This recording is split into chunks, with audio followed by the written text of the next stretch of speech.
Good morning friends. कैसे हैं आप सभी। मैं आपका दोस्त, आपका साथी B.S. तरकर आज कश्मीर की हिस्ट्री लेकर आया हूं। आइए सुनते हैं इसे। ब्रिटिश इंडिया का विभाजन 1947 में 565 अर्धस्वतंत्र शाही राज्य अंग्रेज साम्राज्य द्वारा प्रभुता के सिद्धांत के अंतर्गत 1858 में संरक्षित किए गए। कैबिनेट मिशन ज्ञापन के तहत भारत स्वतंत्रता अधिनियम 1947 द्वारा इन राज्यों की प्रभुता की समाप्ति घोषित हुई। राज्यों के सभी अधिकार वापस लिए गए व राज्यों का भारतीय संघ में प्रवेश किया गया। ब्रिटिश भारत के सरकारी उत्तराधिकारियों के साथ विशेष राजनैतिक प्रबंध किए गए। कश्मीर के महाराजा हरि सिंह ने पाकिस्तान के साथ तटस्थ समझौता किया। भारत के साथ समझौते पर हस्ताक्षर से पहले पाकिस्तान ने कश्मीर की आवश्यक आपूर्ति को काट दिया, जो तटस्थता समझौते का उल्लंघन था। उसने अधिमिलन हेतु दबाव का तरीका अपनाना आरंभ किया, जो भारत व कश्मीर दोनों को ही स्वीकार्य नहीं था। जब यह दबाव का तरीका विफल रहा तो पठान जातियों के कश्मीर पर आक्रमण को पाकिस्तान ने उकसाया, भड़काया और समर्थन दिया। तब तत्कालीन महाराजा हरि सिंह ने भारत से मदद का आग्रह किया। यह 24 अक्टूबर 1947 की बात है।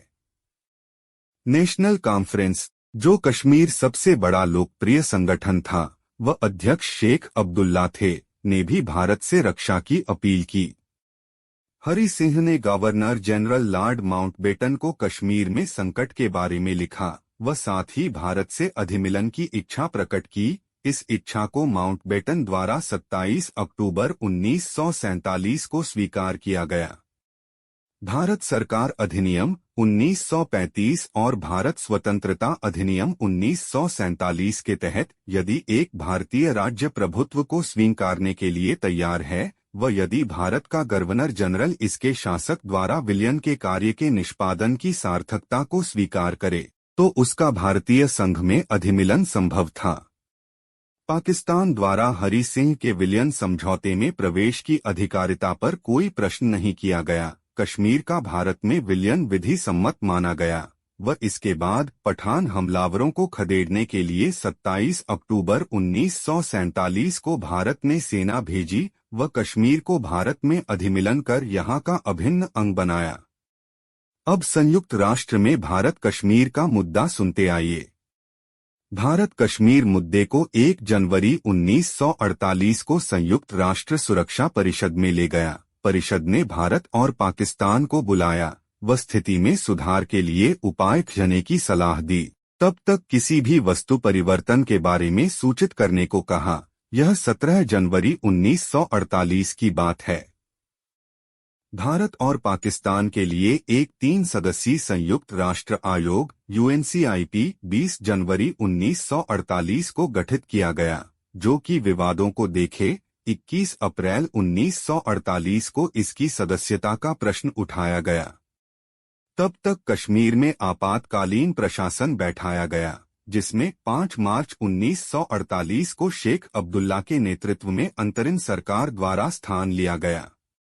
13 अगस्त 1948 को UNCIP ने संकल्प पारित किया, जिसमें युद्ध विराम घोषित हुआ। पाकिस्तानी सेना और सभी बाहरी लोगों की वापसी के अनुसरण में भारतीय बलों की कमी करने को कहा गया।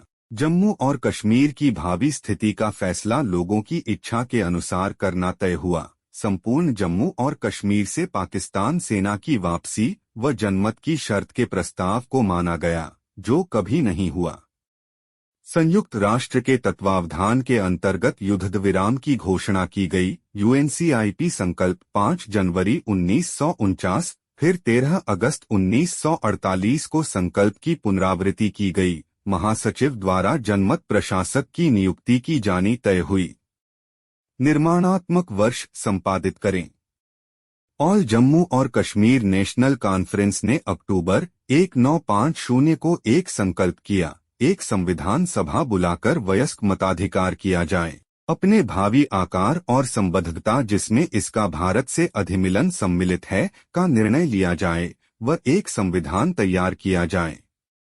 चुनावों के बाद संविधान सभा का गठन सितंबर 1951 को किया गया। ऐतिहासिक दिल्ली समझौता कश्मीरी नेताओं और भारत सरकार द्वारा जम्मू और कश्मीर राज्य तथा भारतीय संघ के बीच सक्रिय प्रकृति का संवैधानिक समझौता किया गया, जिसमें भारत में इसके विलय की पुनः पुष्टि की गई।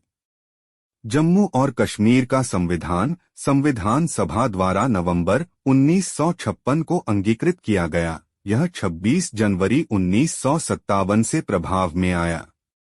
राज्य में पहले आम चुनाव आयोजित गए, जिनके बाद मार्च 1957 को शेख अब्दुल्ला के नेतृत्व में नेशनल कॉन्फ्रेंस द्वारा चुनी हुई सरकार बनाई गई। राज्य विधानसभा में 1959 में सर्वसम्मति से निर्णय लिया गया, जिसमें राज्य में भारतीय चुनाव आयोग और भारत के उच्चतम न्यायालय के क्षेत्राधिकार के विस्तार के लिए राज्य संविधान का संशोधन पारित हुआ। राज्य में दूसरे आम चुनाव 1962 में हुए, जिनमें शेख अब्दुल्ला की सत्ता में पुनः वापसी हुई। अब है हजरत बल से पवित्र अवशेष की चोरी का विवरण। दिसंबर 1963 में एक दुर्भाग्यशाली घटना में हजरत बल मस्जिद से पवित्र अवशेष की चोरी हो गई। मौलवी फारूक के नेतृत्व के अधीन एक कार्य समिति द्वारा भारी आंदोलन की शुरुआत हुई, जिसके बाद पवित्र अवशेष की बरामदगी और स्थापना की गई। अब आगे सुनते हैं पाकिस्तान के साथ युद्ध की कहानी का विवरण। अगस्त 1965 में जम्मू कश्मीर में घुसपैठियों की घुसपैठ के साथ पाकिस्तानी सशस्त्र बलों द्वारा आक्रमण किया गया, जिसका भारतीय सशस्त्र बलों द्वारा आक्रमण का मुंहतोड़ जवाब दिया गया। इस युद्ध का अंत 10 जनवरी 1966 को भारत और पाकिस्तान के बीच ताशकंद समझौते के बाद हुआ। इस समरी में इतना ही। आगे और भी समरी आपके लिए लेकर आते रहेंगे। अगर आप चैनल पर नए हैं तो चैनल को सब्सक्राइब करें, साथ ही अपनों को शेयर करना ना भूलें। मिलते हैं अगली समरी के साथ, तब तक के लिए नमस्कार। जय हिंद, जय भारत।